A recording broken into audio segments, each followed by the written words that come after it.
2 মাস আমরা যাই নাই বাসায়। আর এর আগে তো অত্যাচার করছে পিঠে, পায়ে, সব জায়গায় অত্যাচার করছে। এগুলো তো আমরা দেখিনি। আমি কি জানি যে আমার মেয়ের পিছিয়ে অত্যাচার করছে। জাস্ট আমি মেয়ের সাথে কথা বললাম, মেয়ে আমাকে ম্যাডাম টাকা দিয়েছে কিছু, 2-3 হাজার টাকা দিয়েছে, আমি নিয়ে চলে গেলাম। মাঝে মাঝে ফোন দিয়ে ভিডিও করে কথা বলবো, ম্যাডাম ফোন কেটে দেয়, ফোন রিসিভ করে না। একদিন মেয়ে আমার ফোন ধরছে, আমার ম্যাডাম ফোনটা মেয়ে ধরছে আমার। মেয়ে বলে খুব মারছে মেয়েকে, আব্বু আমি যে ম্যাডাম ফোন ধরছি, তুমি ফোন দিয়েছিলা, ম্যাডাম আমার খুব মারছে। আমি বললাম মা তুমি ছোটো মানুষ, তুমি এগুলা ফোন ধরবা না। বাবা মেয়ের কাছে ফোন দিলে হ্যাঁ নির্যাতন হয়ে যেত, মানে মেয়ে অত্যাচার থাকতো। আমি এটা ডিস্টার্ব করি ফোন দিয়া, আমার যদি কিছু কইতে পারে না, মেয়ের সাথে অত্যাচার করে। আমি যে কিছু কবো মেয়ের সাথে, ম্যাডামের সাথে, ম্যাডাম মনে করে আমি ডিস্টার্ব মনে করি, যে আমি যে ফোন দিই ম্যাডাম ডিস্টার্ব মনে করে। তবে আমাকে তো কিছু কইতে পারে না, আমি যে একটা মানুষ ভাত কাপড় খাই, আমার একটা বোঝার বয়স হয়েছে। ছোটো মানুষদের বোঝার বয়স হয় নাই, তোস্তার অস্তাদি করে।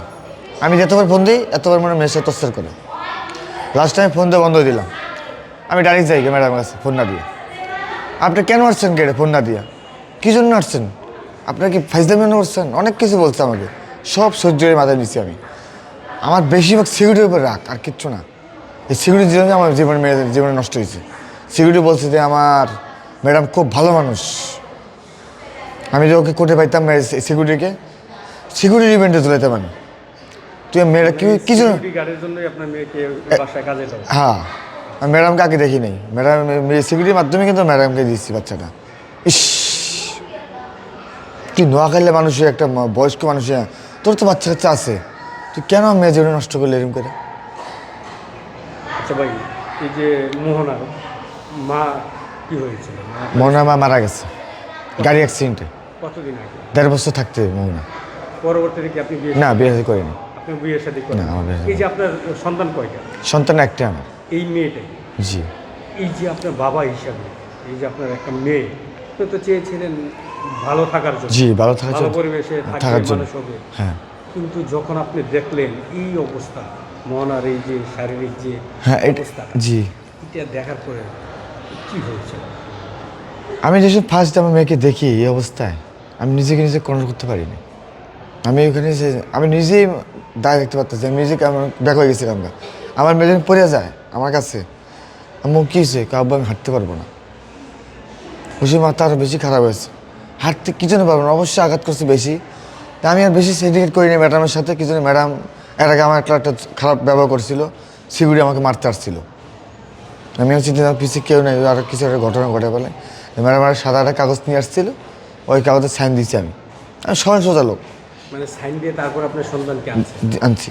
আচ্ছা, এই যে আপনার মেয়ের তো 10 বছর, কেন আপনার মেয়েকে টর্চার করবে, এত টর্চার?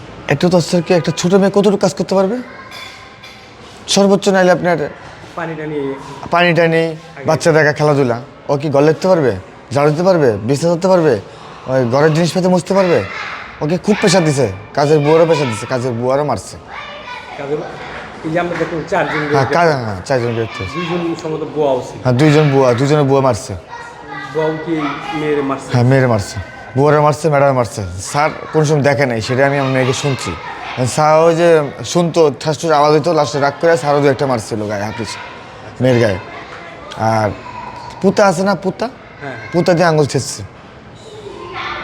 যখন এই যে আপনি দেখলেন আপনার মেয়ের এই অবস্থা, মানে প্রথম আপনি কিভাবে বুঝলেন যে আপনার মেয়ের এই এত টর্চার করছে? আমি যে এখানে দেখছিলাম না ফার্স্টে, ম্যাডাম বলছে যে বাথরুমে যায় পড়ে যায়, এগুলো হয়েছে। ম্যাডাম এই বলছে আমাকে যে ভাইয়া বাথরুমে পড়ে যায় ওইরকম হয়েছে। আর যে চোখের দাগ লিখতেছে হাতে চুলকায় হয়েছে।